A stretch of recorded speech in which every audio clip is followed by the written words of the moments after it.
Ya, bismillahirrahmanirrahim. Assalamualaikum warahmatullahi wabarakatuh. Kita buka bersama-sama dengan baca Ummul Kitab Al-Fatihah. A'udzu billahi minasyaitonir rajim. Bismillahirrahmanirrahim. Alhamdulillahi rabbil alamin. Ar-Rahmanir Rahim.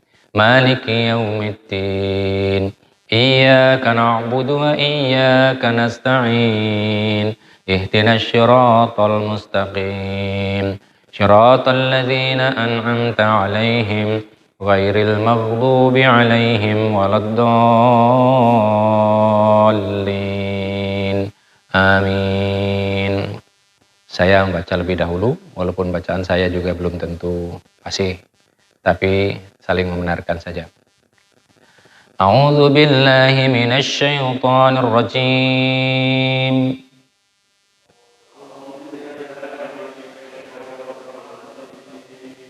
Bismillahirrahmanirrahim.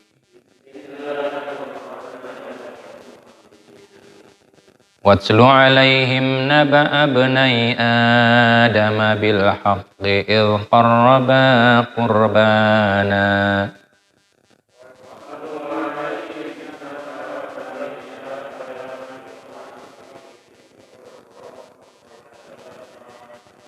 إذ قربا قربانا فتقبل من أحدهما ولم يتقبل من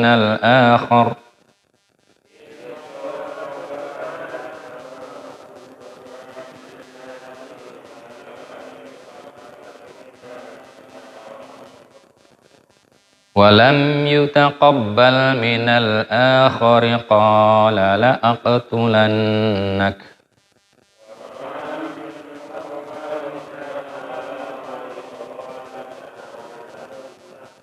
قال إنما يتقبل الله من المتقين.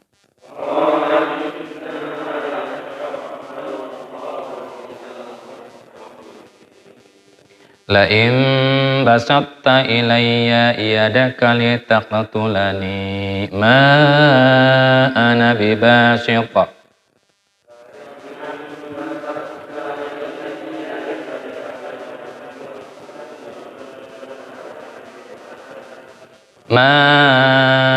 بباسط يدي إليك لأقتلك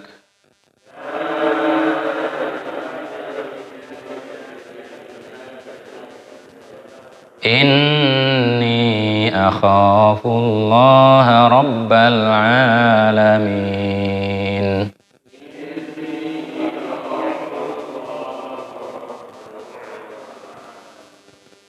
إني أريد أن تبوء بإثمي وإثمك فتكون من أصحاب النار.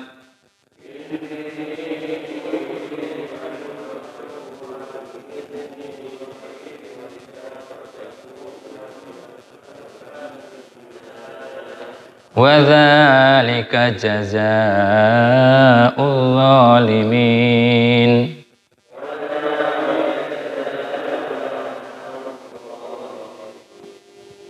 فطوعت له نفسه قتل أخيه فقتله فأصبح من الخاسرين.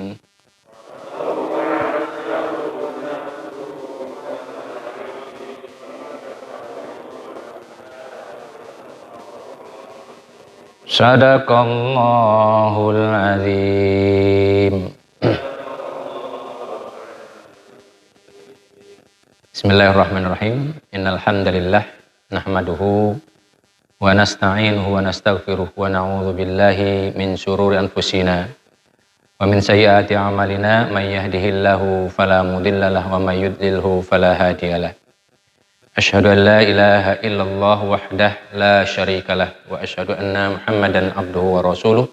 Allahumma shalli wa sallim wa barik ala Muhammadin wa ala alihi wa ashabil kiramil barara amma ba'd. Bapak-bapak, ibu-ibu, saudaraku kaum muslimin, jamaah Masjid Al-Falah yang semoga selalu berada dalam lindungan Allah Subhanahu wa taala. Puja-puji syukur kita panjatkan kehadirat Allah pada malam hari ini. Walaupun tadi sempat diguyur hujan, kita tetap istiqomah mendatangi masjid-masjid kita untuk melaksanakan sholat maghrib berjamaah dengan panduan tetap melaksanakan protokol kesehatan.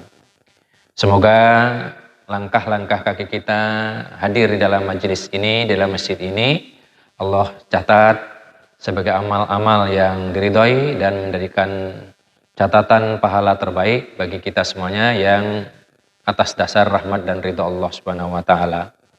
Salawat dan salam semoga selalu dicurahkan kepada suri tauladan kita semuanya, Nabi Muhammad Rasulullah Shallallahu alaihi wasallam dan para keluarganya, dan juga kepada para sahabat-sahabatnya semua, dan juga kepada seluruh pengikutnya sampai hari kiamat. Semoga salawat dan doa kita diijabah Allah, sehingga kita kelak dapat dipertemukan dengan baginda Rasulullah Shallallahu alaihi wasallam di yaumil kiamah dalam keadaan mendapatkan syafaatnya. Amin ya Allah ya rabbal alamin. Bapak dan Ibu, saudaraku yang dirahmati Allah Subhanahu wa taala, adik-adikku, anak-anakku sekalian yang juga ikut pengajian pada malam hari ini, dan juga mungkin yang mendengarkan siaran lewat streaming atau lewat YouTube. Kita membahas tentang dengki, ain, dan bahayanya. Ini penting karena kita kadang-kadang tidak terasa menyebabkan ain atau terkena ain gara-gara ada orang yang iri dan dengki. Maka ayat-ayat yang kita baca ini tadi mengkisahkan tentang awal mulanya timbul kedengkian dan juga kebencian dari masalah ain, yakni kekaguman terhadap pasangannya. Maka dalam ayat ini Allah berfirman yang artinya, ceritakanlah kepada mereka kisah kedua putra Adam. Yang dimaksud adalah Habil dan Qabil menurut yang sebenarnya. Jadi Rasulullah Shallallahu alaihi wasallam diminta oleh Allah Subhanahu wa taala untuk menceritakan tentang kisah dua anak manusia di zaman awal-awal adanya manusia, yakni putra Adam, antara Qabil dan Habil. Nah, ini membenarkan atau menunjukkan bahwa wahyu Allah adalah benar, sedangkan Rasulullah Shallallahu alaihi wasallam tidak pernah belajar sejarah, tidak pernah ada yang mengajarkan sejarah. Maka ini pelajaran yang pertama, bahwa ayat ini menunjukkan bahwa ini wahyu yang benar. Dari mana Rasulullah bisa bercerita dengan benar tentang kisah antara Qabil dan Habil, yakni dua orang putra Adam, manusia awal yang diciptakan, yakni bapak moyang kita semuanya.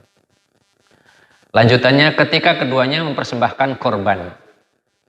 Ketika keduanya mempersembahkan kurban, maka diterima dari salah seorang dari mereka berdua, yakni Habil. Korbannya Habil yang diterima. Dan tidak diterima dari yang lain, yakni dari Qabil, kakaknya. Ia berkata, yakni Qabil ini, aku pasti membunuhmu.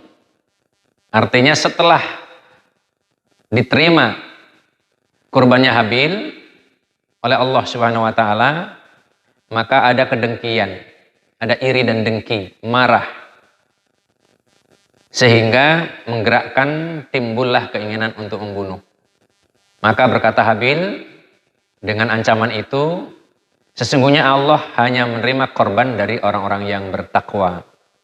Kita sudah tahulah yang bertakwa itu yang seperti apa. Bukan pencitraan, bukan juga karena dianggap dermawan dan lain sebagainya. Tetapi benar-benar adalah dalam rangka mensyukuri karunia dan nikmat Allah, serta dalam rangka beribadah mengabdi kepada Allah Subhanahu wa taala.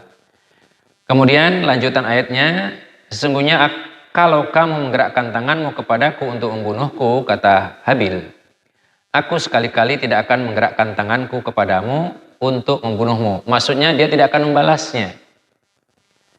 Sesungguhnya aku takut kepada Allah, Rabb seru sekalian alam, atau Tuhan seru sekalian alam. Bapak dan Ibu, saudaraku yang dirahmati Allah Subhanahu wa taala, kisah antara Qabil dan Habil ini berawal dari ain. Ketika dua putra Adam ini, karena masing-masing lahir dengan kembar, membawa kembarannya, laki dan perempuan.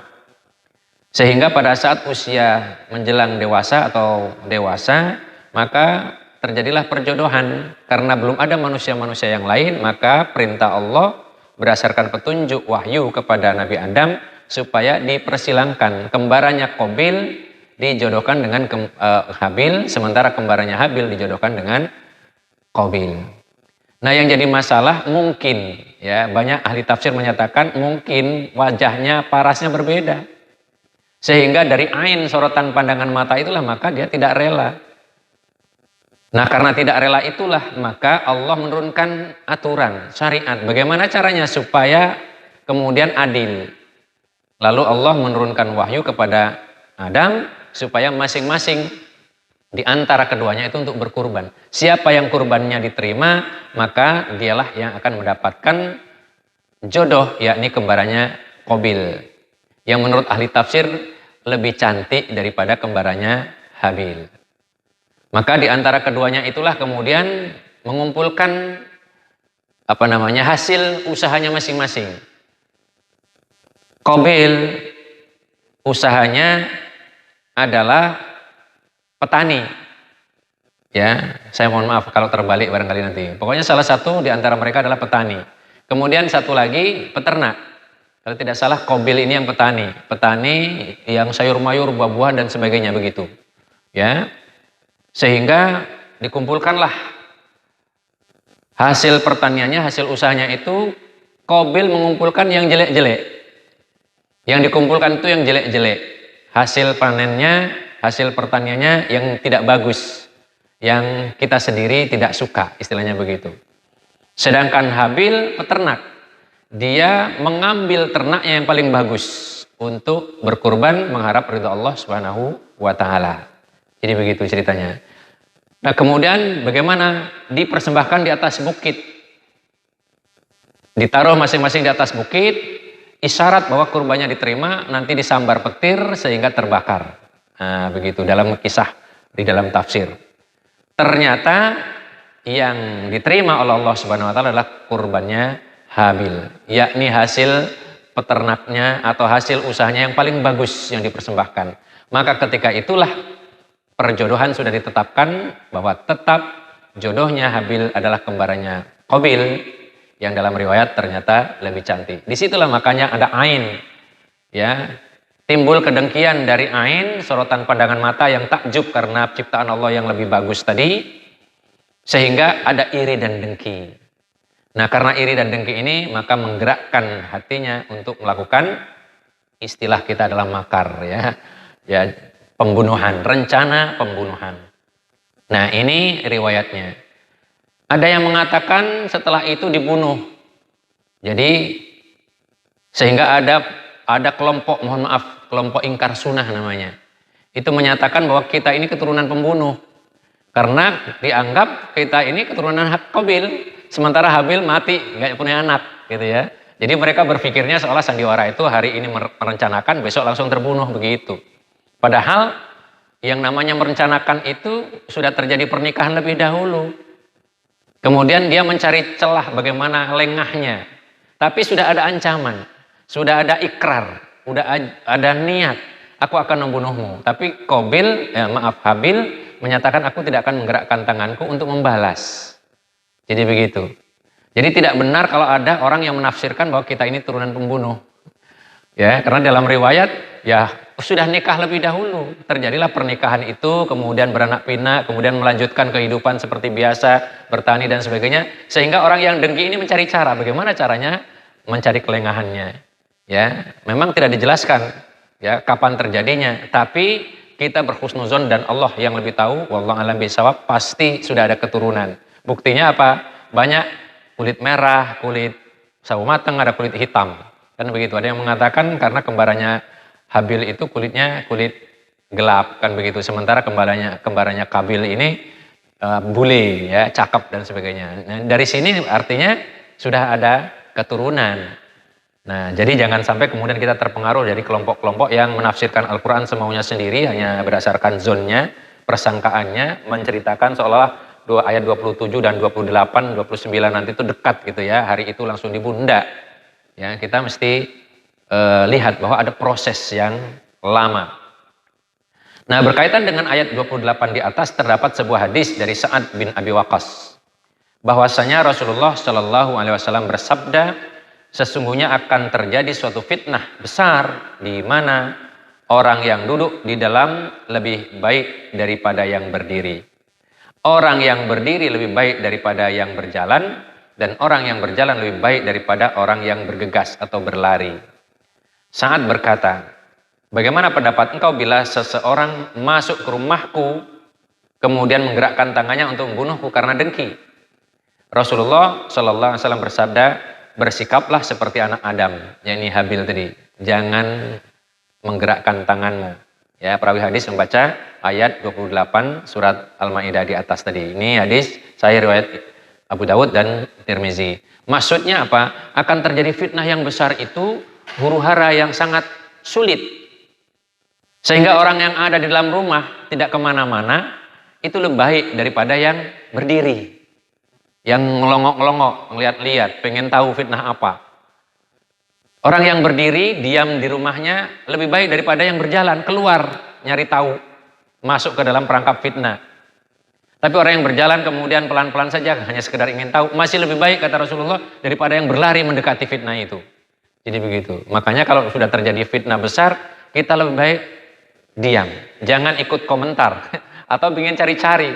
Bukan urusan kita, kemudian kita ingin cari-cari. Maka dijelaskan dalam hadis ini, orang yang di dalam itu lebih baik daripada yang berdiri. Yang berdiri masih lebih baik daripada yang berjalan masih lebih baik daripada yang berlari mendekati fitnah.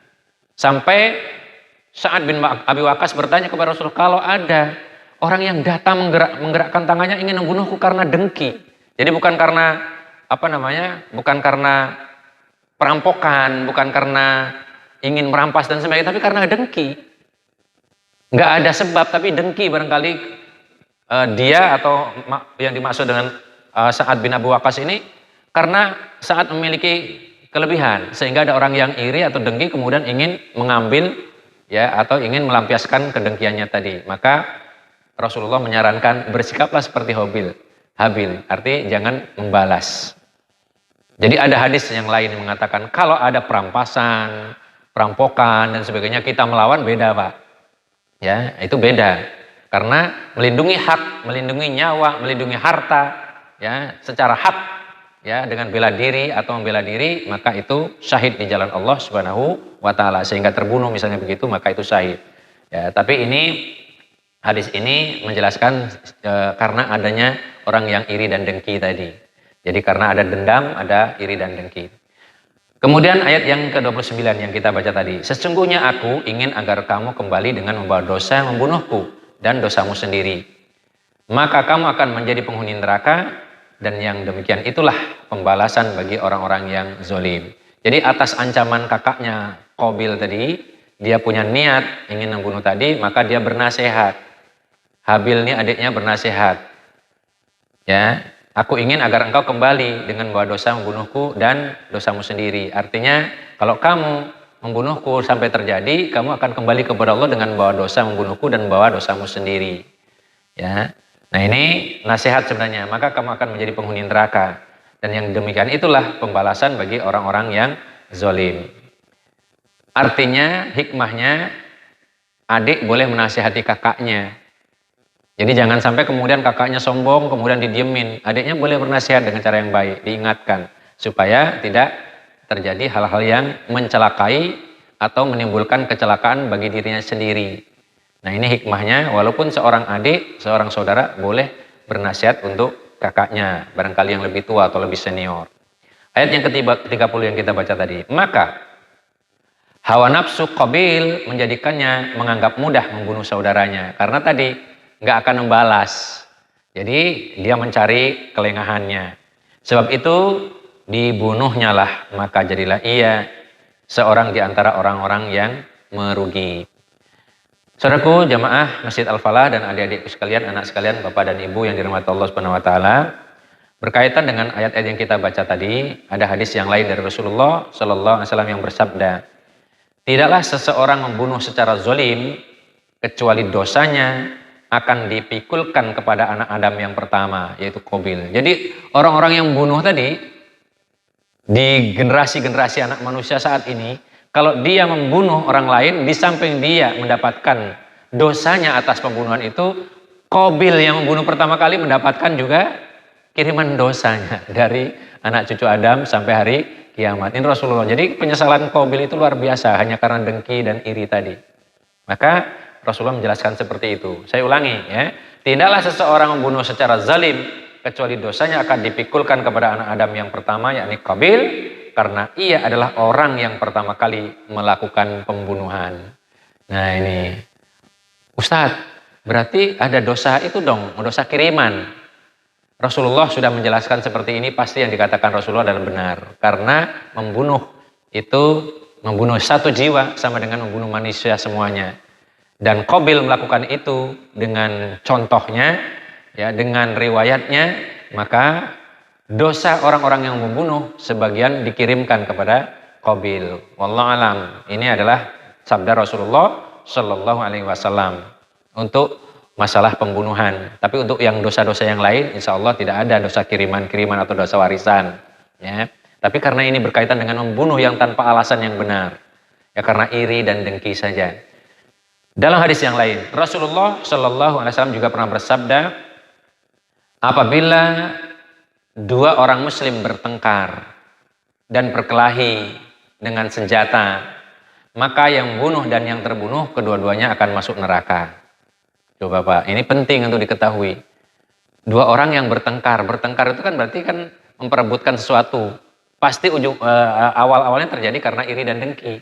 Perselisihan yang sifatnya iri dan dengki. Maka bahaya sekali antara iri dan dengki yang gara-gara dari sorotan pandangan mata karena menginginkan sesuatu yang dimiliki oleh saudaranya sehingga dia timbul iri, kedengkian.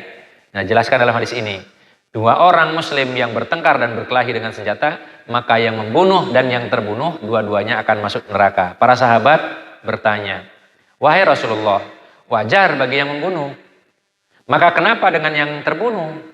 Rasulullah Shallallahu Alaihi Wasallam bersabda, karena sesungguhnya ia juga sangat ingin membunuh lawannya kalau dia mampu. Karena itu tadi saling iri dan dengki. Bapak dan Ibu saudaraku yang dirahmati Allah Subhanahu Wa Taala, dari dua ayat yang kita bacakan dan kisah-kisah yang kita bacakan di surat Al-Maidah ini tadi, maka bahaya sekali kalau mata kita dibiarkan takjub yang diikuti dengan kedengkian. Sedangkan takjub yang tidak diikuti kedengkian saja bisa membahayakan. Banyak kisah-kisah tentang ain. Ya, tentang ain ini. Dalam beberapa riwayat, ya, ada seseorang yang takjub melihat saudaranya. Ya. Kalau kita baca tafsir Ibnu Katsir berkaitan dengan surat Al-Maidah 27 sampai 32, maka ada riwayat seseorang yang memiliki ain, kelebihan ain, dia berdiam diri dalam tenda selama 3 hari, seperti semedi gitu ya, seperti semedi. Kemudian tiba-tiba ada unta yang bagus di sekitar tendanya.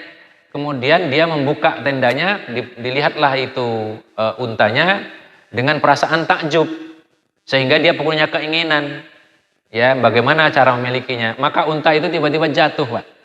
Ya, padahal unta itu ada penunggangnya, sampai penunggangnya semuanya jatuh tersungkur. Ini bahayanya ain. Ya, sehingga kita harus waspada. Kalau kita melihat sesuatu saudaranya atau kita takjub terhadap diri kita sendiri, maka ucapkanlah Masya Allah la quwata illa billah. Kita baca hadis-hadisnya ya. Hadis-hadis tentang hasad dan ain serta bahayanya.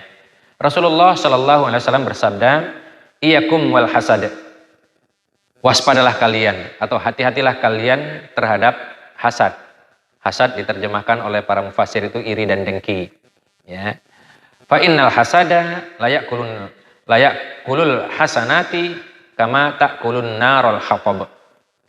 Karena sesungguhnya hasad akan mengikis atau merusak, menghabiskan pahala sebagaimana api yang memakan kayu bakar. Jadi Bapak dan saudaraku, ibu-ibu sekalian dan anak-anakku sekalian, ya, kita jangan sampai membiasakan punya perasaan iri dan dengki terhadap saudara kita yang memiliki kelebihan atau diberikan kelebihan oleh Allah Subhanahu Wa Taala. maka kita doakan keberkahan kepada saudara kita itu yang memiliki atau mendapatkan sesuatu, maka kita akan mendapatkan kebaikan. Dengan doa memintakan keberkahannya, maka malaikat akan mendoakan kita. Kita sudah pernah bahas kan tentang doa para malaikat untuk orang-orang beriman. Maka kita akan mendapatkan keberkahannya. Tapi kalau kita ada iri dan dengki di dalamnya, maka amal kita akan habis, terkikis, seperti halnya dibakar atau api yang memakan kayu bakar. Inilah bahaya yang pertama. Dalam hadis yang lain, ini riwayat Abu Daud ya, Sunan Abu Daud. Rasulullah Shallallahu Alaihi Wasallam bersabda, "Idza ra'a ahadukum min nafsihi aw malihi aw min akhihi ma yu'jibuhu falyad'u lahu bil barakah fa innal 'aina haqqun." Rawahu Abu Ya'la. Rasulullah bersabda yang artinya apabila seseorang melihat dirinya nih ada sesuatu yang menakjubkan, melihat harta miliknya, memiliki harta, ya mobil, tiba-tiba bisi kita beli mobil yang bagus gitu ya, kemudian takjub ya, harta miliknya, atau melihat saudaranya sesuatu yang menarik hatinya karena takjub tadi, wah cakep nih, anaknya cakep, maka hati-hati dengan ain tersebut. Ya, maka hendaklah ia mendoakannya dengan limpahan keberkahan. Sesungguhnya pengaruh buruk tentang ain atau sorotan pandangan mata yang takjub tadi ya adalah hak atau benar adanya, maka bisa menimbulkan keburukan. Jadi Bapak dan Ibu saudaraku, anak-anakku, adik-adikku sekalian, kalau kita takjub terhadap diri kita sendiri pas berkaca-kaca, melihat cermin gitu ya, kemudian kok cakep dan sebagainya, maka kita harus mendoakan keberkahan. Ya, seperti yang diajarkan Rasulullah di dalam surat Al-Kahfi, ya, seorang yang melihat kebunnya banyak, ya, bagus dan sebagainya, karena dia tidak memuji Allah, tidak meminta keberkahannya, maka tiba-tiba nggak lama kemudian datanglah angin yang bawa hawa panas, sehingga seperti tanaman yang habis diketam tapi tidak ada bekasnya.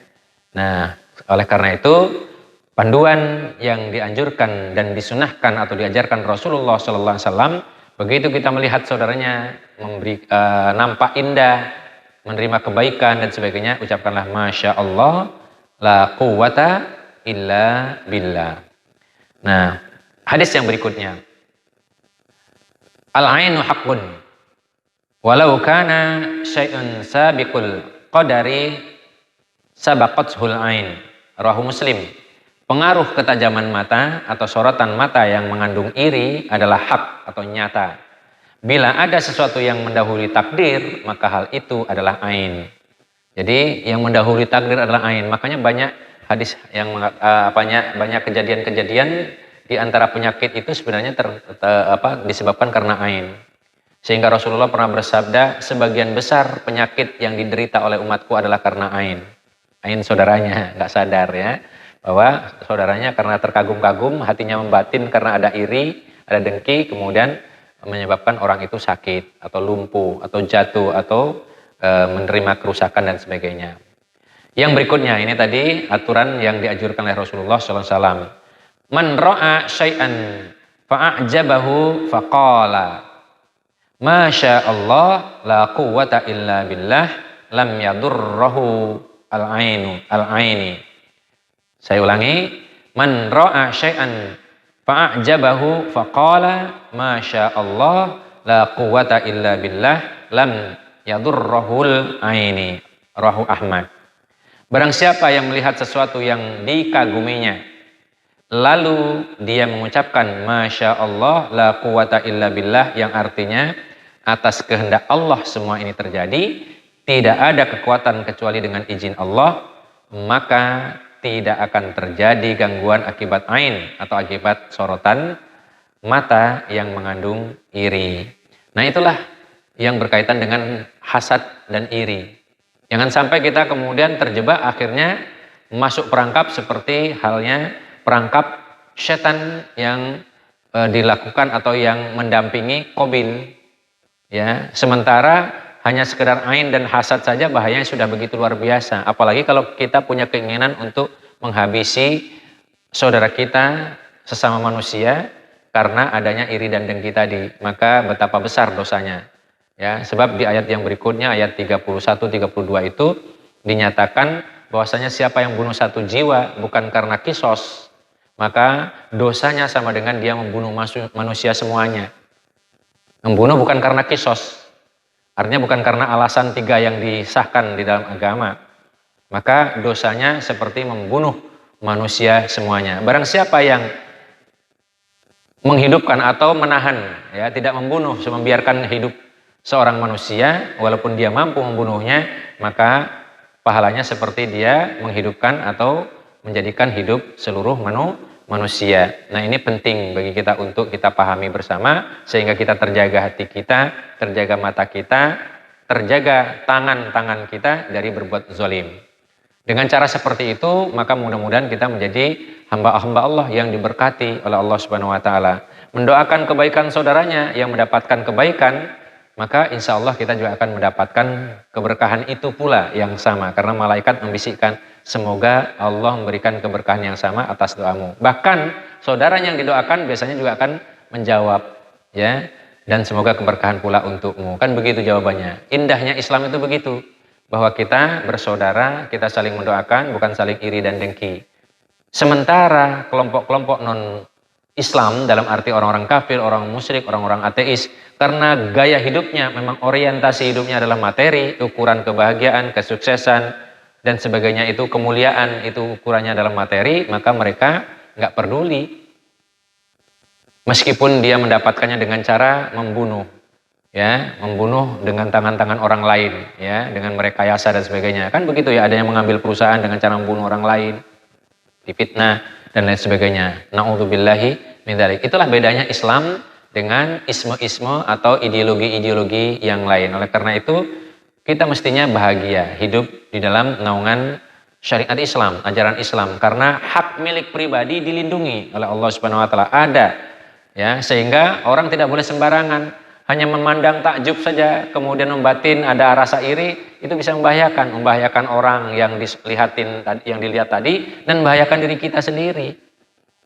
Artinya bahayanya dua-duanya. Yang kita lihat karena dengki, dia juga mengalami sakit, mengalami musibah. Kita sendiri yang menebarkan ain juga kena dosanya. Nah, sementara kalau kita mendoakan yang baik-baik, yang didoakan akan mendapatkan keberkahan dari Allah, kita yang mendoakan juga akan diberikan keberkahan yang sama oleh Allah Subhanahu wa taala. Jadi hak milik pribadi dalam Islam itu dilindungi, tetapi juga hak milik umum juga itu dijadikan dasar untuk menegakkan keadilan dan kemakmuran. Beda dengan kapitalisme, beda dengan komunisme, sangat-sangat berbeda. Oleh karena itu, alangkah naifnya kalau kita kemudian menolak ajaran Islam ini. Ya, ada saudara kita yang kena musibah, kita tergerak.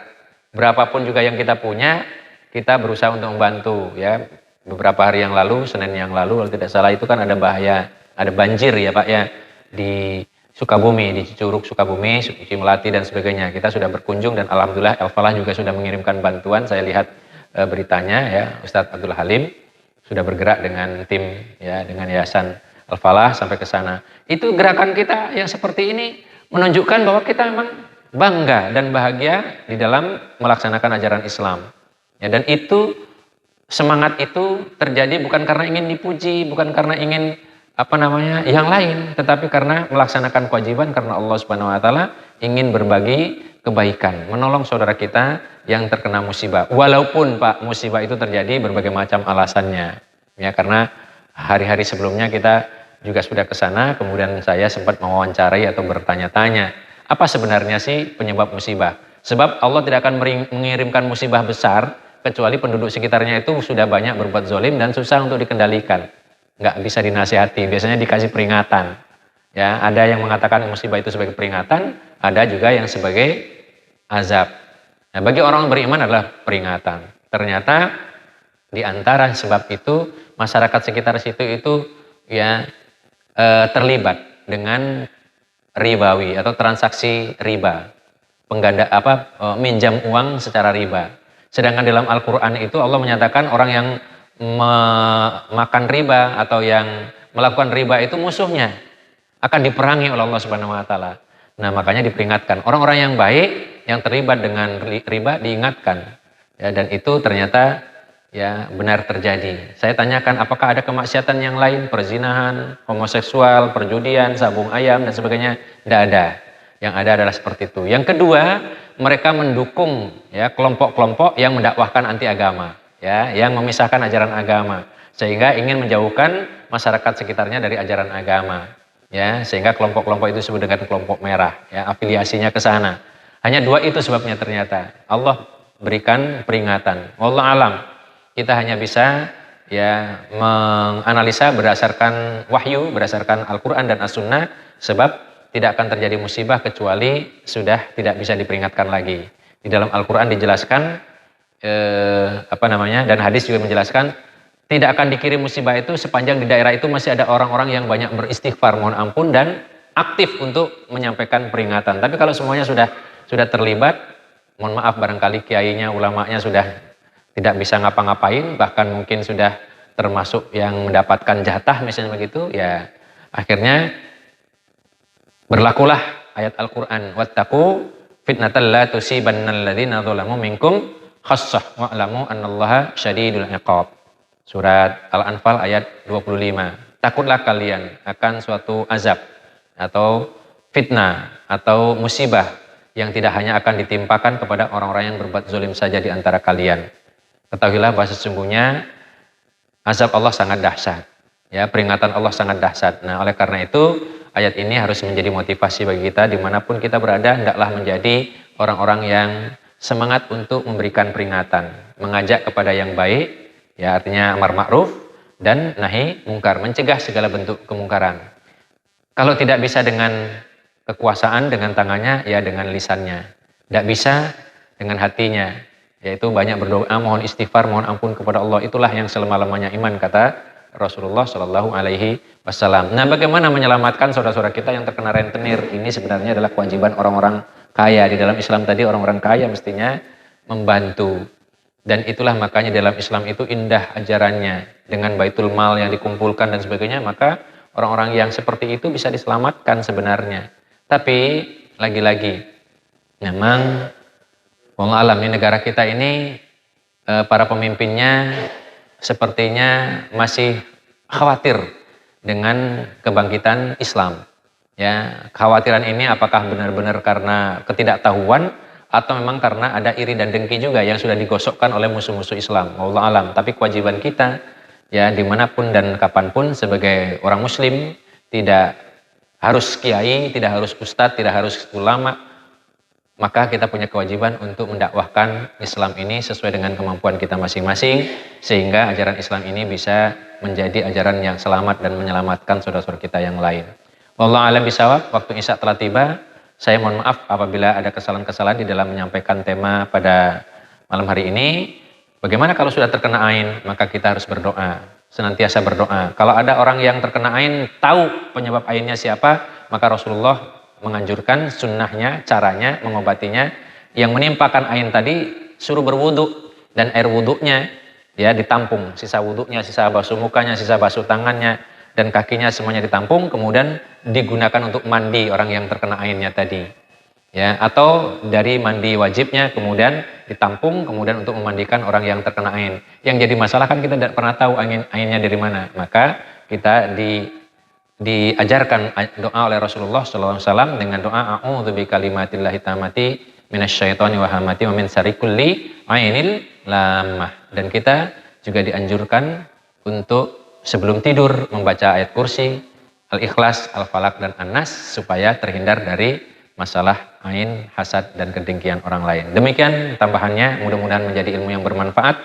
Mohon maaf apabila ada kesalahan-kesalahan. Terima kasih atas perhatiannya. Subhanakallahumma bihamdika asyhadu an la ilaha illa anta astaghfiruka wa atubu ilaik. Wassalamualaikum warahmatullahi wabarakatuh.